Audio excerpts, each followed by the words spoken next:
Hello guys, आप सभी का स्वागत है मेरे यूट्यूब चैनल पर। और जहां तक कि मैंने आपको बता ही दिया था, आपने थंबनेल मेरा देख ही लिया होगा कि इस वीडियो को देखने से पहले 10 बार सोच लें, क्योंकि ये ऐसा भी हो सकता है कि आपकी रात की नींद गायब हो जाए या आपको एहसास हो कि कोई आपके बराबर में है। तो गाइस, मैं यही आपसे कहना चाहता हूँ कि जो कमज़ोर दिल वाले हैं वो कृपया करके इस वीडियो से दूर रहें। और जो बाकी जो मेरी फैमिली है, अपनी फैमिली से मैं सबको सलाम नमस्कार और सभी को मैं स्वागत करता हूँ कि मैं ये फर्स्ट टाइम पहली वीडियो लेके आया हूँ।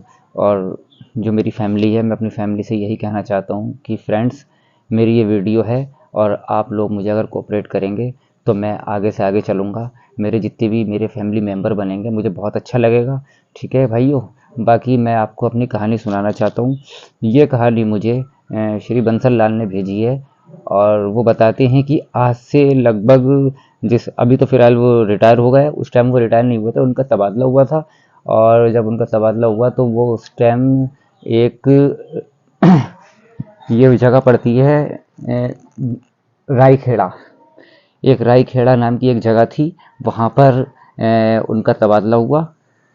तो गाइस, जब उनका तबादला हो गया वहाँ पर, तो वो वहाँ पहुँचे। हालांकि उन्हें मना कर दिया गया था कि ऐसा है कि आप वहाँ जा तो रहे हो। उनके साथ में जो दूसरे थे स्टाफ वाले, उन्होंने उनसे बोला कि आप वहाँ जा तो रहे हो, मगर आप ध्यान रखिएगा इस बात का कि देखिए वहाँ पर कुछ ऐसी शक्तियाँ भी हैं कि आपको बड़े हिफाजत से रहनी पड़ेगी। और मैं तो ये कहता हूँ कि आप अपना तबादला कैंसिल करा लो। तो बोले नहीं, मुझे इन चीज़ों से कोई फ़र्क नहीं पड़ता है। और दोस्तों, मैंने आपको एक बात बताना तो भूल ही गया, ये उस टाइम की बात है, 1999 की बात है। 1999 की बात बताई है उन्होंने। और उन्होंने बोला है कि बस वसीम साहब, मैं आपको ये बात तो बता रहा हूँ मगर मैं खुद आज तक काँपता हूँ। मैं वहाँ से निकला, मेरी ट्रेन उस टाइम में मेरी ट्रेन थी, पैसेंजर गाड़ी चलती थी उस टाइम में रायखेड़ी के लिए। मैं यहाँ से मैंने पकड़ी दिल्ली से। और दिल्ली में एक जगह पड़ती है शाहदरा। शाहदरा से मैंने वो ट्रेन पकड़ी। ट्रेन पकड़ने के बाद में मैं बरेली पहुँचा। बरेली से फिर मुझे रायखेड़े की तरफ को जाना था। रायखेड़े के लिए लगभग बरेली से तकरीबन 22 किलोमीटर का सफ़र पड़ता है। कोई प्रॉब्लम नहीं हुई मुझे जाने में। बरेली जंक्शन बहुत बड़ा शहर था, मगर मैं पहुंच गया वहाँ। अब मैं वहाँ से जब मैं उतरने के बाद में फिर जब मैं वहाँ से थोड़ा आगे चला तो मुझे ऑटो मिल गया। मैंने बताया कि मुझे रायखेड़ा जाना है। तो बोले ठीक है, हम छोड़ देंगे आपको। उन्होंने अपना भाड़ा बताया, कितना मेरा भाड़ा है। मैंने कोई प्रॉब्लम नहीं है, आप ले लीजिएगा। तो मैं ऑटो में बैठ गया। उस टाइम में मैं बैठा और बैठने के बाद में फिर मैं वहाँ के लिए चल पड़ा। और दोस्तों, मैं बताना चाहता हूँ आपको कि उस टाइम में ये जो थ्री व्हीलर वगैरह जो आप देखते हैं ना, आप ये वाले थ्री व्हीलर नहीं चलते थे। वो कुछ बड़े टाइप के हुआ करते थे, गणेश टाइप के थ्री व्हीलर होते थे उस टाइम। तो वो बड़े चौड़े मुँह के इस टाइप के होते थे। तो हालांकि वो बहरहाल वो बैठ गए और बैठने के बाद में वो वहाँ के लिए रवाना हो गए। अमित जी ने मुझे ये बताया कि जब मैं वहाँ के लिए रवाना हो गया तो मैं पहुँच गया तो रास्ते में जंगल पड़ा। 20 किलोमीटर का सफ़र था, जिसमें चार लगभग 5 किलोमीटर के बीच जंगल ही जंगल था। बहरहाल मैं कैसे तैसे करके पहुँच गया। पहुँचने के बाद में मैं इस हवेली में पहुँचा, जिस जो मैंने आपको थैमर दिखाया था, उन्होंने मेरे पास वीडियो पोस्ट करके भेजी है, मैंने वही आपके पास भेज दी है। कभी आप जाना चाहें तो उस साइड में जा सकते हैं, no problem, no doubt. But मैं पहुंच गया। मैं पहुंचने के बाद में वहाँ पे जब पहुंचा तो हम हवेली पूरी खाली। तो मैंने वहाँ जाके खटखटाया। तो बोले कि क्या नाम है जी साहब जी।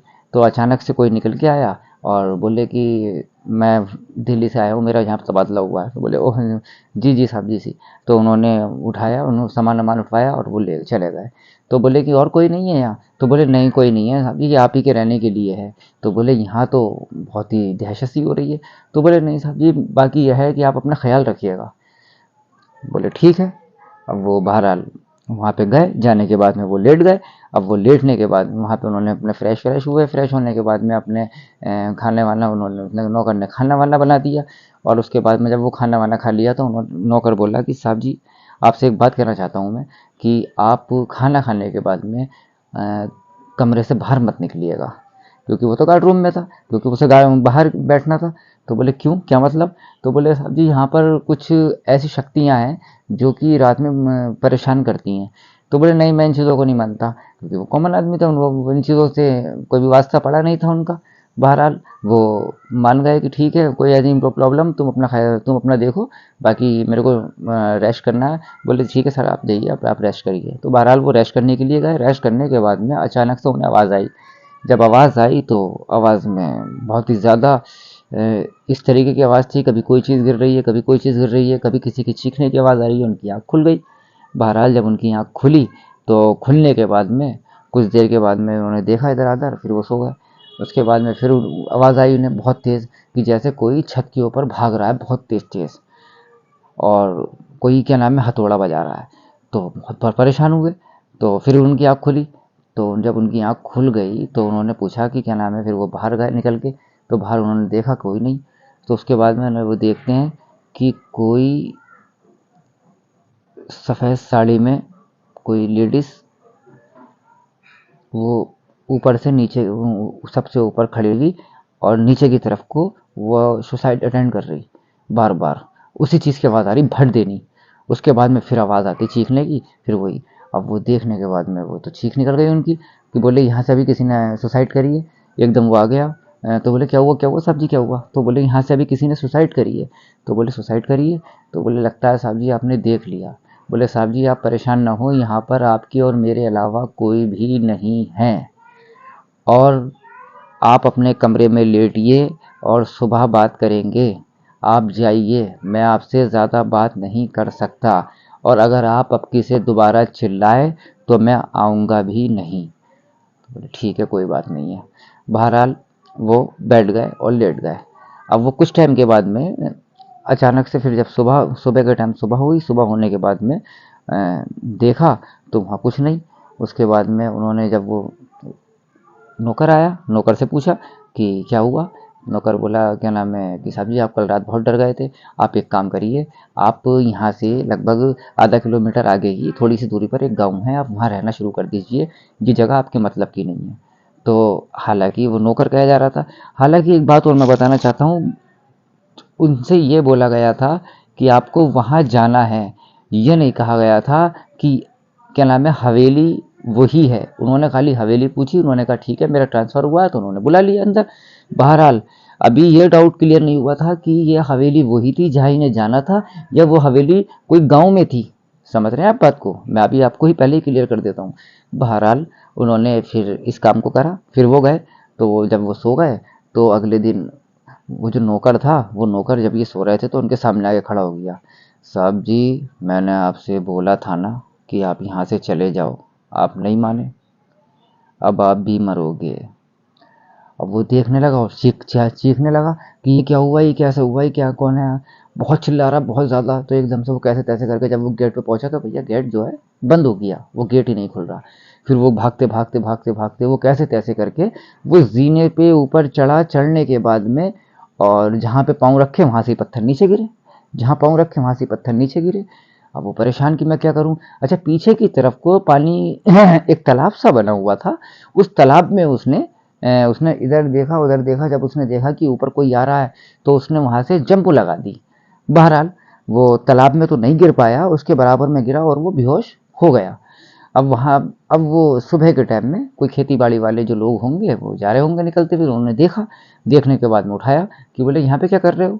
तो बोले कि भाई मेरे साथ ऐसा ऐसा हुआ है। तो बोले मेरी हवेली में, और वो मेरा नौकर था। बोले कौन सी हवेली? बोले ये कौन सी हवेली है? तो बोले मैं तो यहाँ 2 दिन से हूँ। तो बोले क्या बात कर रहे हो आप, चलना ज़रा। तो बोले नहीं ऐसा नहीं हो सकता, आप 2 दिन से क्या हो, ये तो बहुत ज़माने से बंद पड़ी है और ये खाली है, ये टूटी हुई है अंदर से। बड़ा डाउट हुआ उसे। बोला ऐसा कैसे हो जाएगा? तो वो लेके गए, आप चलो मेरे साथ में। अब जितने भी थे लोग गाँव के 5-7 लोग साथ में गए। हम जब पहुँचने के बाद में देखा तो वो उस कमरे में लेके गया, जिस कमरे में था वो था उसका बैग था। देखा तो वहाँ पर तो जाला ही जाला है, और कोई बैग उसका ऐसा ऐसा ही रखा हुआ है, और सालन वालन खाना वाना जो था सब्जी वगैरह वो वहाँ पर ऐसे ही पड़ी हुई है, बहुत सड़ी हुई। तो देखते ही उसे डर लगने लगा, और बोले यहाँ नौकर भी था। बोले कौन नौकर? तो बोले अपना नाम घनश्याम बता रहा था। तो बोले वो, बोले उसकी तो यहाँ पर, वो तो यहाँ मरा था। बोले वो कैसे मरा था? तो बोले उसने आत्महत्या करी थी, और बोले उसकी बीवी ने आत्महत्या करी थी, दोनों की आत्महत्या हुई भी थी। अच्छा, तो वो देख के बहुत ज़्यादा डर गया, बोला नहीं ऐसा नहीं हो सकता, मेरे साथ में ऐसा कैसे हो गया। अब वो भागता हुआ गया, उसने देखा तो वहाँ कुछ नहीं, ना गेट ना कुछ। और उस टाइम में लाइट भी जलती थी, सब कुछ था, सारे कमरे इतने अच्छे तरीके से सजे हुए थे। जिस टाइम वो गया था बहुत प्यारी हवेली थी वो, और वो कैसे तैसे करके भैया वहाँ से निकल आया। अब अगली कहानी मैं लेके आऊँगा। आप लोगों से मेरी रिक्वेस्ट है कि आप मेरे चैनल को लाइक और सब्सक्राइब करें, और सभी मेरी फैमिली, नई नई फैमिली जो भी मेरी बनती है, प्लीज़ मुझे मेरी सपोर्ट करो आप। मेरी अगर आप सपोर्ट करोगे तो मैं आगे कुछ कर पाऊँगा। ठीक है मेरे भाइयों, मेरे दोस्तों, मेरे बड़ों, मेरे बुज़ुर्गों, अगर आपको हॉरर स्टोरी ज़्यादा ही समझ में आती है और ज़्यादा ही पसंद है तो कृपया करके आप मेरा चैनल लाइक और सब्सक्राइब करें। अभी मेरी स्पीच इतनी अच्छी नहीं है, क्योंकि मैं और यूट्यूबर की तरह नहीं हूँ कि उन्हें बोलने का एक सलीका होता है, एक मैनर्स होता है, बट मेरे पास में अभी इतना वो नहीं है। मैंने फर्स्ट टाइम पहला चैनल अपना चालू करा है, और आगे भी मैं आपको कहानी है एक से एक बढ़िया सुनाता रहूँगा। कृपया करके मेरा आप चैनल लाइक और सब्सक्राइब करें। धन्यवाद। मिलते हैं अगली नेक्स्ट वीडियो के साथ। दोस्तों, बस आपसे यही रिक्वेस्ट है कि मेरा चैनल जल्दी से जल्दी सब्सक्राइब करें।